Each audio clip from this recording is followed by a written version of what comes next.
A economia mais industrializada da Europa sofre a pior recessão econômica em 35 anos. A pandemia da Covid-19, somada à guerra entre Ucrânia e Rússia, afetou profundamente a Alemanha, levando à pior crise no país desde a queda do Muro de Berlim em 1989. Essa é uma das razões que explicam o avanço da AfD, o partido anti-imigração da Alemanha, e com uma clara identificação com a extrema-direita. A AfD tem sido turbinada pela presença de figurões da política mundial, como Steve Bannon e o Elon Musk, o dono do X, plataforma que abertamente tem dado mais espaço para conteúdos da extrema-direita. Em dezembro, o chanceler alemão Olaf Scholz perdeu um voto de confiança no Congresso. Foi o último passo da caminhada para o fim da coalizão de 3 partidos que manteve o Scholz no poder. Por 3 anos, o Partido Social Democrata Alemão, do primeiro-ministro, estava ao lado do Partido Verde e do Partido Liberal Democrático. Em 23 de fevereiro, os cidadãos da Alemanha vão para as urnas para escolher o novo chanceler em eleições antecipadas. O clima no país é de disputa aberta. O Friedrich Merz, líder conservador e oposição ao atual governo, é o favorito para vencer a disputa. Ele tem feito claros acenos à extrema-direita, prometendo endurecer as políticas migratórias no país. A legenda de Merz, o Partido da União Democrata Cristã, se uniu à extrema-direita para aprovar uma moção anti-imigração no Bundestag, o partido alemão. A decisão representa a quebra do cordão sanitário, que impedia alianças entre partidos democráticos e a legenda extremista. Para contrapor o avanço do discurso radical, nas últimas semanas, milhares de pessoas foram às ruas, em Berlim e em Colônia, para se manifestar contra o avanço da extrema-direita. Ao mesmo tempo, cerca de 4.500 alemães ocuparam a cidade de Halle, no centro do país, no início da campanha eleitoral da AfD. Segunda-feira, 3 de fevereiro de 2025.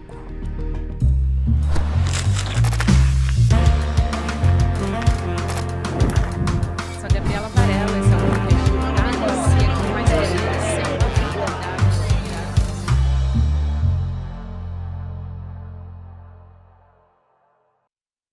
Olá, seja muito bem-vindo, seja muito bem-vinda. Eu sou a Gabriela Varela e esse é o Videocast em Detalhes. E aqui, sempre com um convidado, uma convidada, a gente analisa uma temática, uma notícia importante do momento. Hoje, o nosso assunto é relacionado à Alemanha. Eu vou conversar com a Andréa Dipp, que é jornalista, nossa colunista também no ICL Notícias. Andréa, prazer falar contigo mais uma vez. Fico feliz de te receber. Prazer estar aqui de novo, Gabi. Eu vou trazer uma contextualização aqui, pedir para ninguém se assustar, porque eu vou trazer uma numeralha, mas é para a gente entender o contexto da economia no país. Isso vai ser importante, inclusive, para a gente falar de política, que é aqui o nosso assunto principal.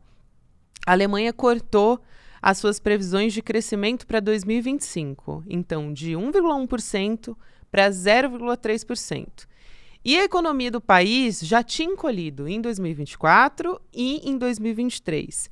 Tecnicamente, a gente está falando aqui de números frios, ainda não é um cenário de recessão que a gente está observando, mas está preocupando muito. Uma recessão, ela é confirmada depois de 2 trimestres de queda do PIB. Eu espero que os nossos economistas do mercado de investimentos não me crucifiquem por essa explicação de economia aqui. Mas vamos lá. Esses números consecutivos que a gente está vendo na Alemanha não é um cenário muito comum. Eles são raros, né, Andréa? Foi algo que se viu na pandemia, por exemplo. Mas, para começar essa nossa conversa, eu queria que você ajudasse a contextualizar um pouco sobre o que a gente está vendo, por que desse desgastes. É uma das maiores economias do mundo, talvez a maior da Europa. Então, por que a gente está vendo esse cenário nesse momento? Pois é, né, Gabi? A Federação das Indústrias Alemãs, ela está falando aí na mais prolongada recessão desde a reunificação, há quase 35 anos.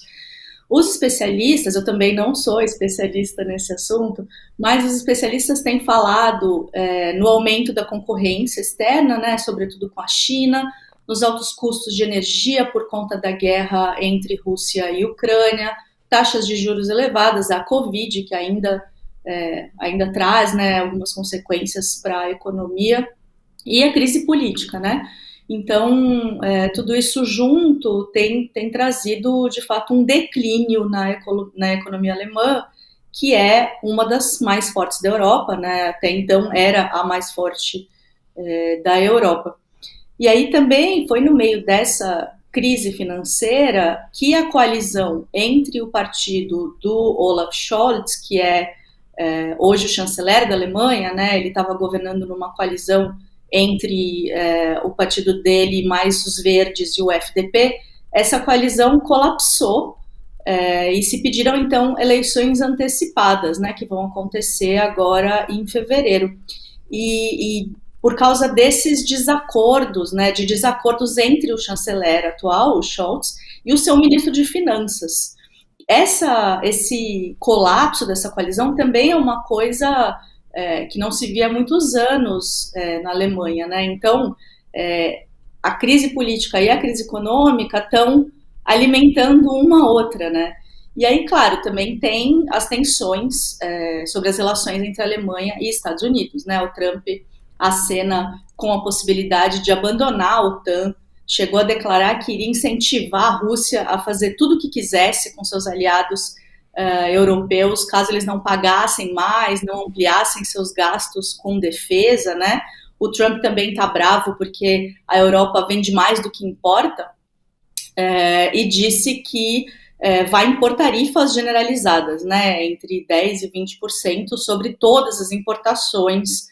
Então, esse é um cenário que já é difícil para a Alemanha, fica ainda mais frágil e incerto por conta das eleições que estão antecipadas para fevereiro agora, e por essas relações também com o Trump, que ainda não se sabe muito bem o que vai acontecer, né?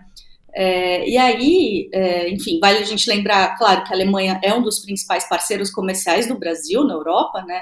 Então acho que isso também tem a ver com a gente de alguma maneira. E aí, nesse cenário de uma relação fragilizada com os Estados Unidos, né, a gente também fica pensando o que pode acontecer, já que o Elon Musk já declarou apoio à AfD, que é o partido de extrema-direita alemão, né, e aí a gente já tem visto também, por conta de todas essas crises, né, como essas crises políticas e financeiras têm puxado a régua política da Alemanha para a direita, porque a extrema-direita tem tentado culpabilizar os imigrantes e refugiados e pessoas sem documentos por todos os problemas do país. Então, assim, nada novo nisso, mas também quando eles começam a falar mais em políticas de imigração mais rígidas, em deportações, né, e botam um foco nisso, eles tiram de cena essas crises que são mais reais, né, as crises econômicas e políticas, e vem com essa ideia de que tudo magicamente vai se resolver caso a Alemanha deporte aos milhões, né, como cantaram os jovens apoiadores aí da AfD em um encontro no ano passado. Então, esse está um momento realmente muito frágil para a Alemanha, tanto politicamente quanto economicamente. Muito bom que você já puxou o Elon Musk, era justamente esse tópico que eu ia trazer agora. Porque a gente, meio a posse do Donald Trump, a gente viu um Elon Musk muito entusiasmado com o partido AfD, né? O Partido Alternativa para a Alemanha, que é da extrema-direita. Isso sem contar, a última vez que a gente conversou aqui no Em Detalhes, a gente falou sobre a saudação nazista do Musk no evento de comemoração de posse do Donald Trump. O fato dele ter aparecido no comício foi quase que mais um fator, né? Mais um tijolinho em cima dessa parede, vamos colocar dessa forma. Porque ele já pediu renúncia do primeiro-ministro Olaf Scholz, que é um social-democrata, né? Então, que tipo de interferência que ele pode ter, ele pode gerar nas eleições que vão acontecer agora em fevereiro, já estão muito próximas, a gente tem menos de um mês para a gente ter a contagem de votos. Então, qual é o papel que ele está assumindo nesse contexto? Abertamente ele está assumindo, nesse contexto de vulnerabilidade da Alemanha, vulnerabilidade econômica e política, como você bem colocou. Eu acho que o Elon Musk tem um papel muito importante nesse momento, porque a AfD era um partido marginal, digamos assim, né? Era um partido com o qual nem outros partidos de extrema-direita de outros países queriam ter sua imagem aliada. E também não era um partido tão conhecido do público, né? Do público não alemão. E o Elon Musk apoiando publicamente, né, a AfD e sua candidata Alice Weidel, ele chama atenção para esse partido e ele convoca, né, com esse apoio reiterado que ele faz, ele divulgou eventos, por exemplo, do partido no X, ele fez uma entrevista com a Alice Weidel também no X, ele está convocando, né, a extrema-direita do mundo a prestar atenção na AfD. E aí, se a gente pensa nessas relações que já estão fragilizadas, né, entre os Estados Unidos e a Alemanha, essa simpatia do Elon Musk com esse partido de extrema-direita e toda essa situação, né, em que os partidos alemães estão tentando correr atrás desse prejuízo e correr atrás de votos a partir desse descontentamento que eles puxam para a questão de refugiados, né? Isso tudo pode se tornar uma bomba, né? Isso pode se tornar realmente algo muito sério, até porque a AfD tem crescido em intenções de voto, em popularidade na Alemanha, antes até do Elon Musk apoiar. Né, justamente porque a gente sabe que quando tem essas crises políticas e econômicas que são fortes, a gente viu isso acontecer no Brasil também, né? Acaba que a população vem com essa ideia do voto de protesto, né?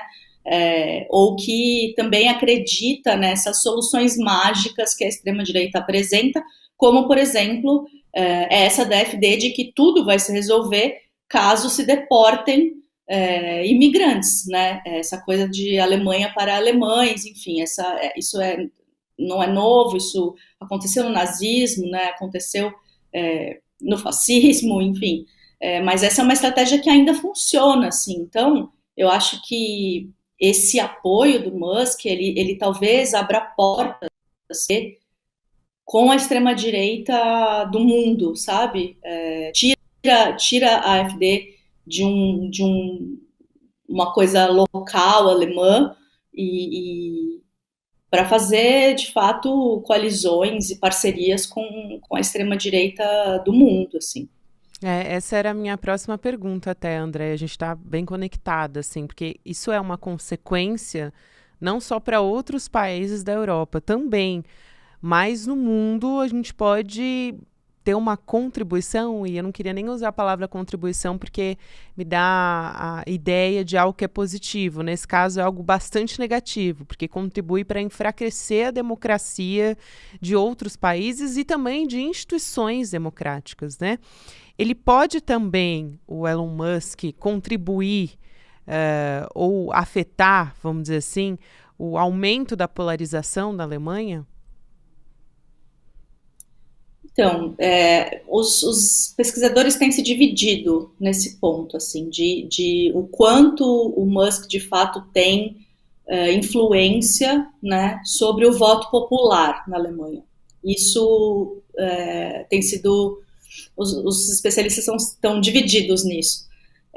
O que eu acho que fica claro é o quanto esse apoio do Musk interfere nessa régua que se puxa dos outros partidos, né, alemães para mais à direita. E talvez uma brecha, né, complicada e perigosa que se abra no cordão de isolamento, né, no cordão sanitário que os outros partidos sempre fizeram com a AfD. Então, eu acho que talvez esse apoio do Musk ele interfira mais nas políticas, na geopolítica e nas políticas dos partidos e nas relações internacionais, até do que sobre o voto popular. Mas como a Alemanha é uma democracia parlamentar, né, se esse cordão sanitário de fato se rompe, aí a coisa vai ficar muito perigosa mesmo, porque daí a AfD vai ganhar um poder que é inédito na história da Alemanha. Essa quebra do cordão sanitário mexe com aliança entre os partidos, né? Mexe com esse xadrez, vamos dizer assim. Queria te pedir para explicar um pouco como é que foi isso, como é que estão as pesquisas também, já que a gente está num cenário de eleições se aproximando, e como é que a extrema-direita vem ganhando terreno. Dá para conter esse avanço? Então, o cordão sanitário, ele é importante porque desde o fim da Segunda Guerra, né, e do Holocausto, existe um acordo entre os partidos alemães de que a extrema-direita nunca deve tomar poder no parlamento, de novo, né? Tem esse lema, em alemão é nie wieder, ou nunca mais, né?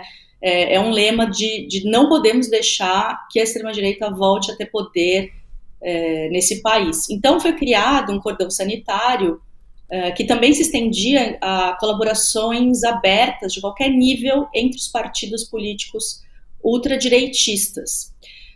Na política alemã, os partidos precisam de coalizão para se movimentar dentro do parlamento. Quando a AfD, o partido que é o partido de extrema direita, foi criado em 2013, né? E aí eu indico para quem quiser saber mais sobre a AfD, ler a entrevista que eu fiz com um pesquisador que monitora o partido desde a sua fundação, na coluna dessa semana. Se pactuou entre os outros partidos que esse cordão sanitário isolaria a AfD no parlamento, para que não acontecesse o que aconteceu com Hitler e com o nazismo, basicamente, né?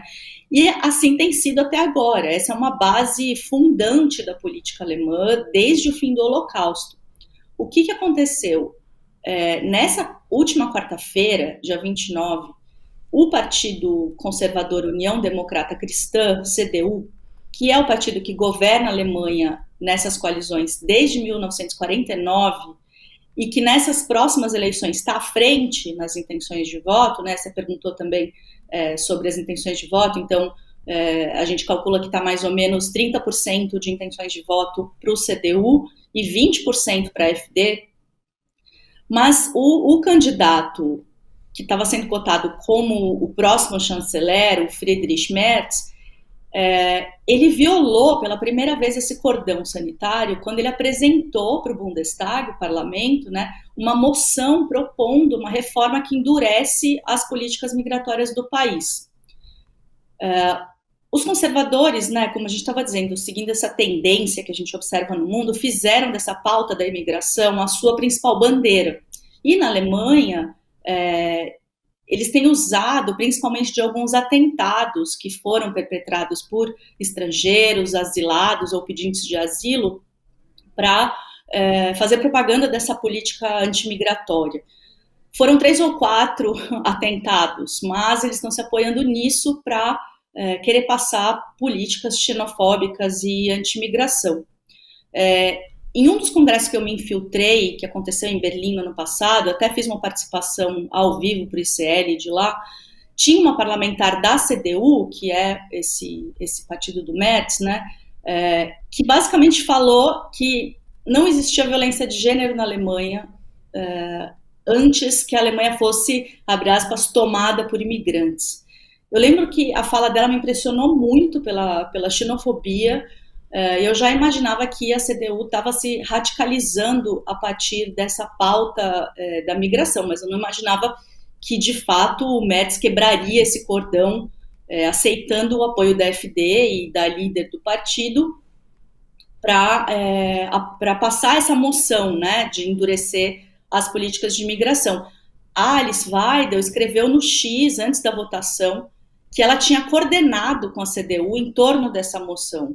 Né? Então, isso foi recebido pela sociedade, por outras figuras políticas, pela imprensa, como algo chocante, revoltante. As pessoas foram para as ruas, todos os jornais falaram sobre isso, vários líderes políticos se manifestaram, inclusive o próprio Scholz, inclusive a própria Angela Merkel, que fazia um tempão que não falava, se manifestou contra esse precedente, essa quebra do cordão sanitário. Então, isso foi realmente um ato simbólico, mas também que mostra um pouco o que vem, né, o que pode acontecer, o que pode vir, dependendo dos resultados dessas eleições. Você deu vários contextos que são fundamentais. Acho que a política anti-imigração também do Donald Trump tem algum impacto. Acho que não dá para negar que isso também traz impacto para outros países no mundo, ainda que seja para inflamar iniciativas como a gente vê na Alemanha. E você citou a sua coluna no site, Andréa, só para quem nos ouve, eu queria aqui fazer a indicação. Só entrar no israelnoticias.com.br e procurar pelo título De Onde Vem e o que Quer o partido de extrema-direita alemão AfD, apoiado por Musk. Então, eu quero também trazer duas perguntas aqui, já que a gente já está chegando ao final. A gente teve a data que marca a libertação do campo de concentração de Auschwitz, que é uma data muito importante porque a gente chegou aos 80 anos dela. Você percebeu alguma mudança em como os cidadãos da Alemanha perceberam esse evento ou movimentações em partidos políticos que têm a ver com essa data? E aí a outra era chamar a atenção para uma candidata do partido, da AfD, que é a Alice Weidel. A gente precisa prestar atenção nela, ela também tem ali a sua ligação com o Elon Musk, com o próprio X, ela é a que mais posta, né, quando a gente pensa aqui em políticos que nessas eleições estão se movimentando, ela posta muito na rede social do Elon Musk. Então, eu queria te ouvir sobre esses dois pontos. Pois é, sobre essa lembrança, né, esse dia que se lembra a libertação de Auschwitz, o que mais chamou atenção, acho que o que mais chocou todo mundo aqui na Alemanha foi que justamente nesse dia o Merz estava fazendo esse aceno de que iria quebrar o cordão sanitário, né? Justamente no dia que marcava os 80 anos dessa libertação de Auschwitz, foi feito esse aceno para a extrema-direita. Isso foi, assim, muito chocante, teve um peso muito grande para a sociedade, todo mundo falando sobre isso também. Inclusive, teve um sobrevivente do Holocausto, de 99 anos, que disse que ele ia devolver a medalha da Ordem de Mérito que ele recebeu do governo alemão, e fez uma declaração que eu achei muito forte, porque ele disse assim: você conhece a história alemã? Você sabe como algumas pessoas têm se passado por democratas e em 1933 abusaram do processo político legal para chegar ao poder? O que aconteceu no Bundestag nessa quarta-feira me lembrou a Alemanha em 1933, de como Adolf Hitler e o Partido Nazista conseguiram chegar ao poder por meios legítimos. Isso, assim, isso é muito forte, isso é muito terrível, né? E eu acho que essa declaração e essa atitude desse sobrevivente deu o tom do que todo mundo sentiu, né? Quando houve essa parceria aí entre a AfD, essa quebra, né, desse cordão sanitário. A Alice Weidel, ela é a líder, né, da AfD. Ela é uma figura que, para nós, no Brasil, é extremamente controversa, porque ela é uma mulher lésbica casada com uma imigrante. Eu estava entrevistando até esse pesquisador, né, que escreveu um livro sobre a AfD, e falei para ele: nossa, a figura dela é tão polêmica, né? E aí ele falou: olha, mas a Meloni também é polêmica, Marine Le Pen também é polêmica, Trump também. Ele até falou: aposto que o Bolsonaro também. Eu falei: olha, sim, mas não nesse sentido, né? Porque para nós no Brasil seria impensável uma mulher lésbica ser líder de um partido de ultradireita. Assim, a gente tem uma extrema-direita tão cristã, né, fundamentalista, que na nossa cabeça isso não faz o menor sentido. Mas como a extrema-direita alemã ela é menos voltada para as pautas morais e mais voltada para o nacionalismo, né, para esse nacionalismo, enfim, fascista, essa figura da Alice Weidel, ela traz certa legitimidade, né, para a extrema-direita, como Marine Le Pen, como Giorgia Meloni, em suas, claro, cada uma em seu contexto ali. Se ela é perigosa, a gente vai descobrir nas próximas eleições, porque, assim, eu acho, assim, muito difícil, né, quase impossível, que ela seja a próxima chanceler da Alemanha. Isso eu acho, assim, muito difícil que aconteça, porque depende do parlamento, né, escolher o chanceler, né, então não é por voto popular direto, como a gente tem no Brasil. Então, isso significaria que todo o parlamento precisaria estar comprometido, né, em escolhê-la como próxima chanceler. Acho que isso não vai acontecer. Mas a pessoa que provavelmente será o próximo chanceler foi justamente esse que quebrou o cordão sanitário. Então, vamos ver. Não sei, não sabemos ainda o que vai acontecer, mas perigoso tá. Sem contar que, apesar de não ser uma posição, vamos dizer assim, no executivo, ainda assim gera uma deterioração de toda essa questão política, da democracia, impacta na sociedade, nesses grupos mais extremistas que estão surgindo, na verdade que nunca deixaram, mas agora que estão mais inflamados, né, André? Então tudo isso é motivo de muita preocupação. Quero muito te agradecer por ter vindo aqui mais uma vez, André Dipper, jornalista e também nossa colunista aqui no ICL. Sempre um prazer te ouvir. Obrigada a você, Gabi. Sempre bom estar aqui. Até a próxima. Até.